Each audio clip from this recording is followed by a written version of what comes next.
They called her. No last name peasants rarely had them. In her village, nestled in the damp spine of the Vosges mountains, she was known for her silent eyes and the way her hands moved through herbs like a priest through prayer beads. Some said she spoke to the trees. Others said the crows followed her, not out of fear but respect. It was not beautiful, not in the way noblemen wrote sonnets about. But there was something in Hertha, stillness of deep water, the calm that comes just before thunder. She married a thatcher named Eloy, a kind man with thick hands and a heavy laugh.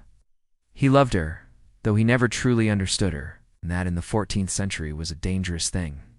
She merely kept grinding her roots, drying her leaves, muttering her Latin prayers. She had grown up with silence, with suspicion. She knew what they thought of women who did not bend. Young, fervent, with ink-stained fingers and eyes too bright for his own good. He preached fire. He preached judgment. And in his sermons he spoke of a rot beneath the skin of God's kingdom, a rot called Eve, a rot that came in the form of wives who disobeyed, daughters who bled, and mothers who whispered to the moon.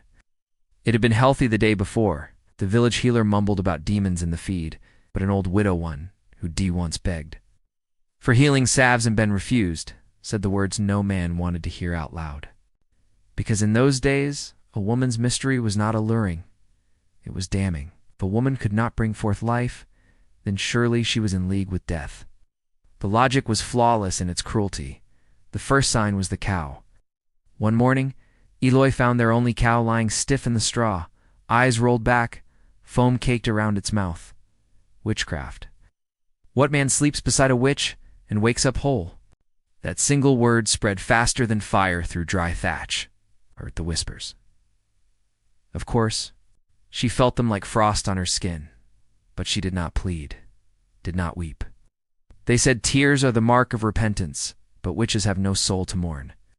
First came the proofs, the little tests, the sacred absurdities passed down by those who had long forgotten mercy. If she choked, it meant guilt. If she swallowed, it meant Satan was shielding her. They asked to recite the Lord's Prayer. She did in Latin fluently. They said only a witch would know the devil's tongue so well. But something had changed. There was a new priest in the village, Father Jacques. It was not long before the whispers turned into questions. They turned her skin into parchment, and their needles into quills, searching for the devil's signature. A mole, a scar, freckled too deep in color. Anything that did not look like sinless flesh. Why didn't T attend Mass every Sunday, did not curse? She met their eyes with a gaze that made even the priest flinch. And Illapor Alois stood outside the chapel, his hands shaking, unsure whether to pray for her release or for her soul. Why did her herbs cure some, but not others? Why did her eyes never blink when she spoke? Worst of all, why hadn't she borne a child? In those times, a barren womb was not a tragedy, it was a curse, and the next morning, my boy burned with fire. Eloy tried to defend her. She's just quiet, he told them, just thoughtful. But the more he spoke, the more their doubt turned toward him. And so, the test began. They did not call it a trial, not yet. That would come later. They asked her to weep before a crucifix. She did not. Then came the bread. The priest placed a piece of holy bread in her mouth, blessed and untouched. She swallowed, and so they moved to the next step. They searched her body for marks. They stripped her in the dark of the chapel, beneath the unblinking eyes of saints carved in stone. They found a birthmark on her thigh, the size of a lentil. That was enough, but still they hesitated, because did not scream, did not beg. Then came the final sign. A child in the village fell ill, high fever, wild eyes, muttering nonsense. The healer said it was the pox. The mother said it was. She passed by my door the night before. The mother wept. They did not ask if she had cursed the boy. They simply assumed she could. In that moment, was no longer a wife, nor a woman. She was a shadow given flesh. Shadows must be burned.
They called it a trial, but there was no justice.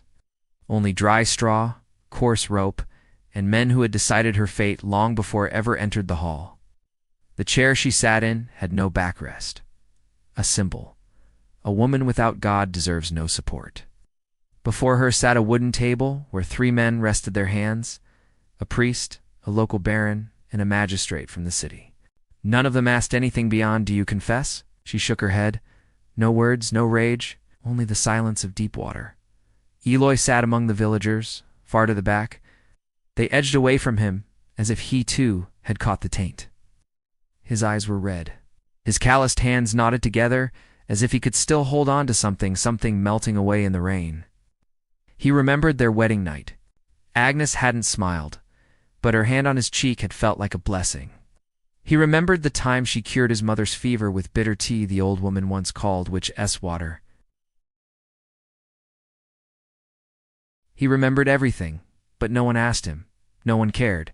The trial unfolded like a torn page from a well-worn script played out across centuries. Charge 1, communion with devils based on her knowledge of herbs unnatural for a peasant woman. Charge 2, causing the death of a child in a cow not by hand but by thought. Charge 3, failing to weep before the cross, failing to fear the wrath of men. They brought forth witnesses, a widow, a healer, a trembling child who said, "She looked at me too long." It was enough. The night before sentencing, Eloy was granted one last visit. In a stone room, low-ceilinged and lit by only 2 beeswax candles, sat on the floor, her hands loosely bound with rough cord. No iron chains. They knew she wouldn't run.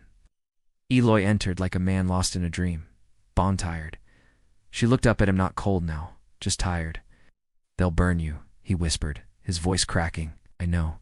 She nodded gently. "They want me to sign a confession in your name," he said. "Say you spoke strange words in your sleep. And if you do, they'll let me live. And if you don't, they'll shun me.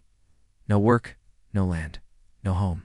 She didn't answer, only lifted her hand to his cheek like on their wedding night. Then she said the final words he would ever hear from her. "Don't remember me as a witch. Remember me as someone who never bowed." The day of the execution was wrapped in fog. Even the bells rang dull. Agnes was led to the square barefoot, in worn linen, her chin high. On her head a pointed cloth cap stitched in red with one word, Malefica, which the crowd didn't throw stones, didn't shout. They only watched, silent as death, because they knew. Today it was. Tomorrow, it could be their daughter. Eloy stood at the very back, his eyes blank, his hands loose, neither folded nor clenched, just hanging like broken wings. When the fire rose, didn't he cry out, didn't beg, didn't moan. Only a sound, thin as a lullaby, escaped her lips. "The earth will remember my blood." Flames swallowed hair, cloth, flesh, and then silence.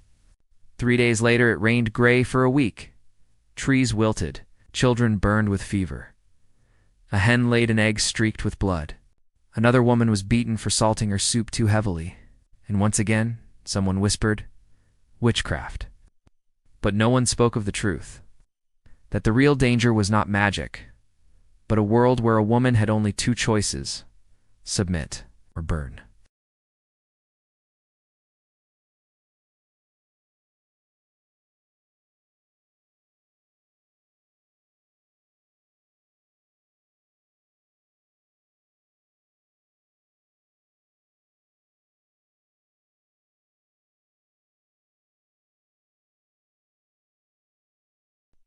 Was ash, but her story was far from over.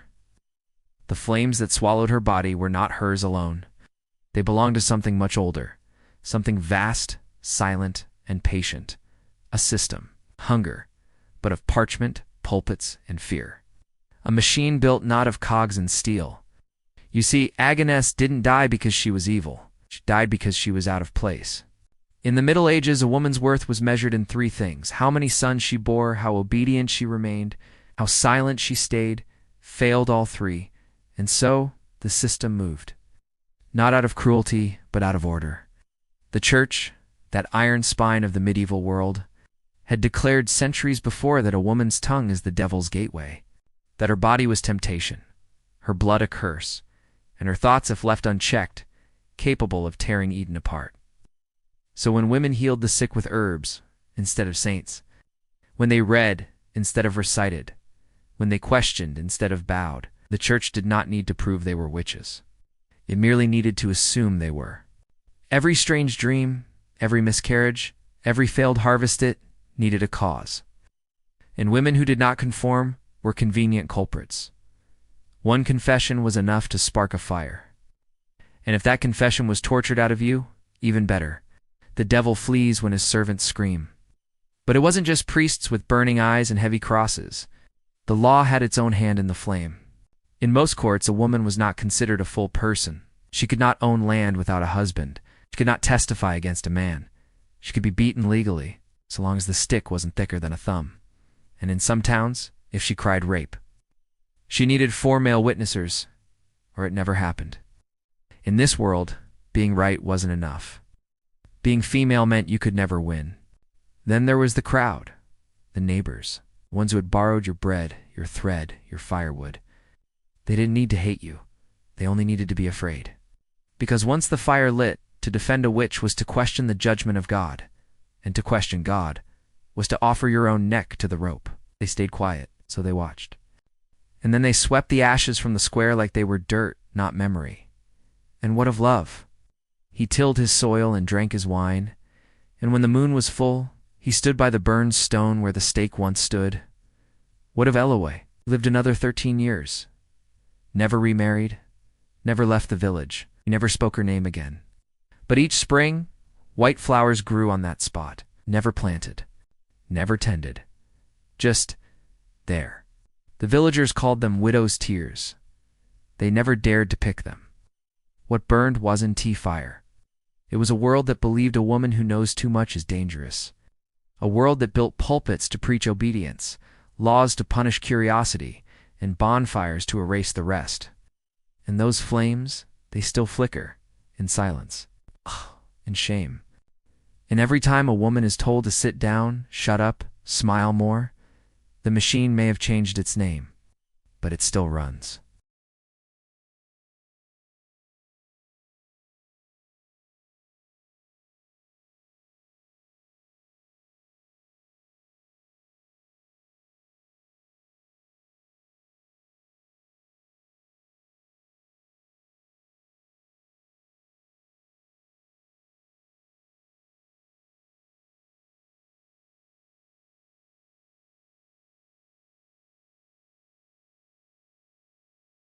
Ash does not rot. It lingers. In the corners of books, in the silence between church bells, in the shape of a woman standing just outside the story watching. Agnes is long dead. Her bones have scattered. Her name isn't written in any official record. And yet she never really left. Because what they burned at the stake was not just a woman. They burned a symbol. And symbols always rise in smoke. The witch of the Middle Ages was not some wild-eyed hag with green skin and crooked teeth. She was often a midwife, a widow, a healer, a woman who knew how to read, or worse, how to say no. She was whatever the world didn't understand and feared. When a man wandered too far into the woods and returned half mad, they didn't blame the wolves. They blamed the woman who lived alone by the trees. The one who didn't smile at him when a nobleman's mistress bled too much in childbirth. It wasn't poor hygiene. It was the peasant girl who gave her a bitter root tea. In an age without microscopes, science, or psychology, the only explanation for chaos was a woman in the wrong place. So the idea of the witch became something more. She became a mirror, a warning, a way to say, don't grow too bold, don't speak too loudly, don't stand alone. But here's the thing about symbols. You can burn the body. You can erase the name. But you cannot unwrite fear. The more they killed, the more powerful the myth became. By the 1600s, the witch was no longer just a woman.